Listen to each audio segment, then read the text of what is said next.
So this person wrote, should I pay extra on my mortgage or prioritize investing? This is a really hot topic, actually. I'm 27 years old. My Roth IRA is maxed out and I have an adequate emergency fund. I also have about $30,000 in a high yield savings account earning about 4%. I owe just around $250,000 on a 5% mortgage. Is it smarter to invest the $30K into VOO or dump it towards my mortgage? And just for those of you who aren't familiar, VOO or VOO is Vanguard's S&P 500 ETF. So it's like an index fund. It's a basket of stocks that tracks the S&P 500. But Lauren, what do you think? Yeah, I love this question. And like any question that I get, like, should I pay off this debt or focus on this? I really like to think about or ask the person, decide how you feel about paying off the mortgage or investing. Like, which way are you leaning?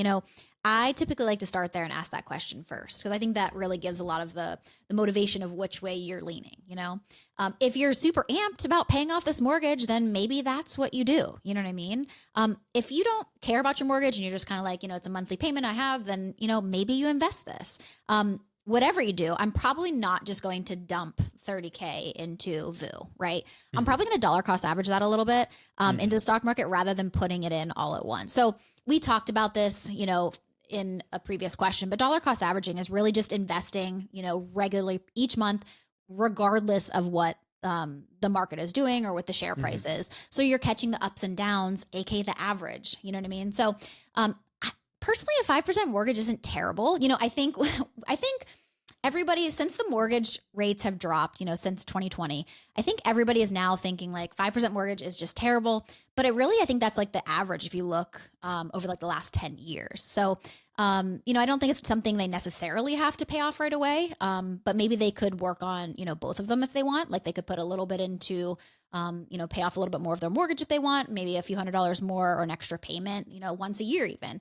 And then put a little bit more into VOO or whatever they want. But I don't think it's necessarily one way or the other. Maybe this person wants to kind of focus on both at the same time here. But it's kind of up to the person and what their individual thoughts are on this. That's what I think. Yeah, I think people kind of have aren't taking a large enough view of the situation. We were in such a good place with 2% mortgage rates that people don't realize that mortgage rates have been significantly higher for, for several years in the past, right?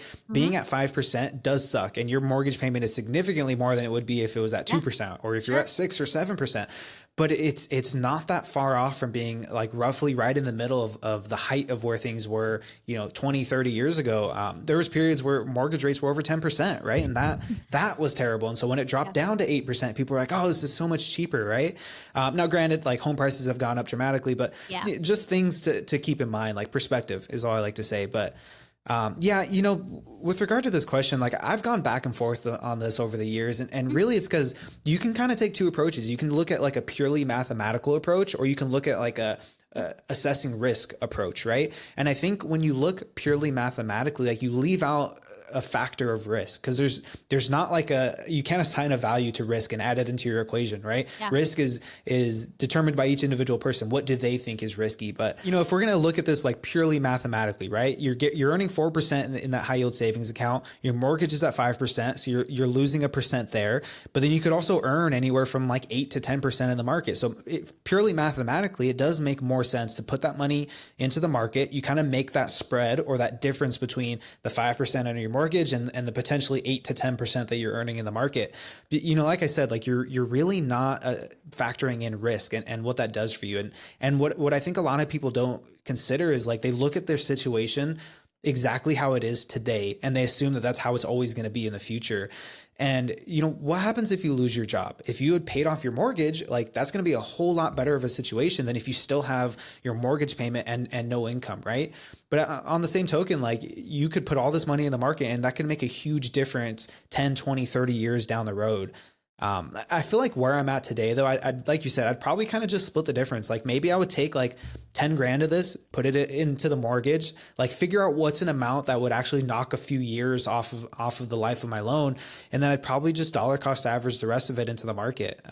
I would probably in either case refrain from doing all of this at once, right? I wouldn't put all 30K into the mortgage or all 30K into an investment. I'd probably do this over the course of a year just to see how things are going. I can retain some cash as I'm doing this to make sure that it's still the decision I want to be making, in 5 months or in 6 months. I think, Lauren, you said it best. Like, it's really going to depend on what your goals are. And I think, you can hear arguments from both sides. You can hear all the pros, all the cons. Like, at the end of the day, it's really going to depend on what matters most to you. Like, if being 100% debt free is a goal that you've always wanted for yourself, then that's the goal, and you can go on to your next financial goal after that.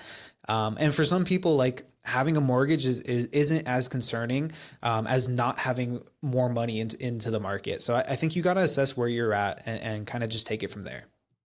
Yeah, I agree with you. The only way I ever push somebody to like pay off their debt is if it's like credit cards, just because the interest is super high.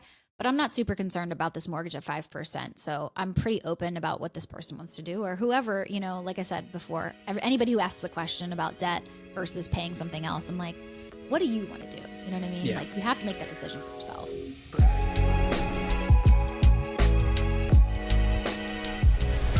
The information, opinions, and recommendations provided on this podcast are for entertainment purposes only and do not constitute professional financial advice. Any financial decisions you make based on the content of this podcast are your responsibility. We strongly recommend consulting with a licensed financial advisor or other qualified professional before making any significant financial decisions. By listening to this podcast, you acknowledge that we are not liable for any financial outcomes.